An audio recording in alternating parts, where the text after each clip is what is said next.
story this hour. Washington could ramp up sanctions against Moscow unless Russia agrees to a Ukraine peace deal. That's the latest warning from the U.S. Secretary of State, who says the Trump administration would prefer to stay optimistic. We're not interested in is negotiations about negotiations. That we're not going to continue this forever. So none of it was threatening. I think it was more an explanation of this is our timeline, and at some point it'll be clear whether you want peace or you don't want peace. And that time is coming. It's pretty short. At the same time, as we now have seen, members of Congress have begun to file bills to increase sanctions. So there is going to be growing pressure from Capitol Hill to impose sanctions that we're not going to be able to stop if in fact we're not making progress towards peace. All these factors have been explained in the nicest way possible.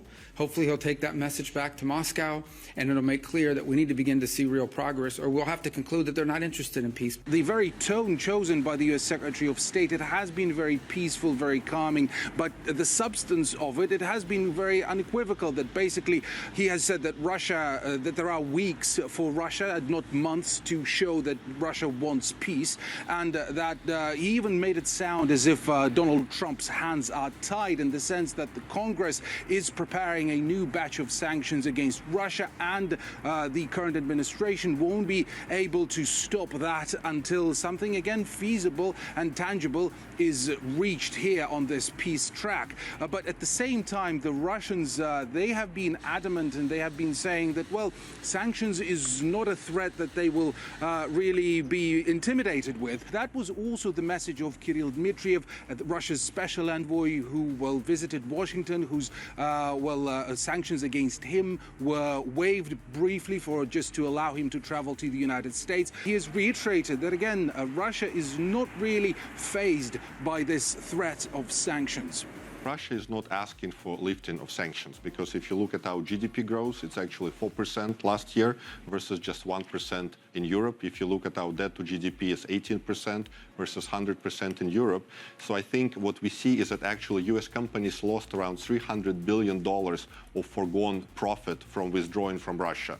So I think sanctions may be lifted when US companies want to go back, want to take advantage of business opportunities in Russia. But right now, Russia is not making any preconditions, not asking for specific sanction relief. It is taking longer than probably the current American administration wanted it to take to reach something on this peace track between Russia and Ukraine. But Russia has been saying from the very outset that it is not rushing for time, but rather it is rushing for something that will last for centuries at least, and would exclude the possibility of yet another, of a new conflict.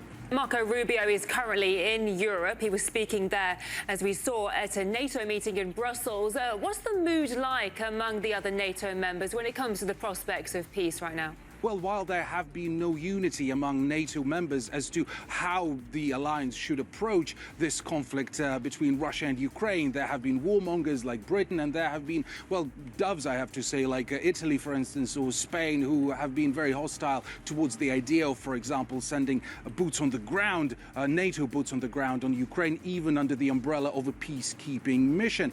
But when it comes to the Secretary General of the alliance, he has issued yet another threat towards Russia, saying that, well, Moscow is a major threat for the bloc. As the world grows more dangerous, we need NATO more than ever. We face real threats to our security, the most direct from Russia. There are lots of false and fake narratives circulating, such as Russia possibly going into Europe. I mean, that's just a crazy idea. And the problem is there are lots of crazy people, and they discuss it together, so it becomes like crazy group crazy. And I think President Trump is very realistic. He knows it's not going to happen. Now, another point made by Rutte there, he has revealed that according to him, Ukraine's membership in NATO is, quote-unquote, irreversible.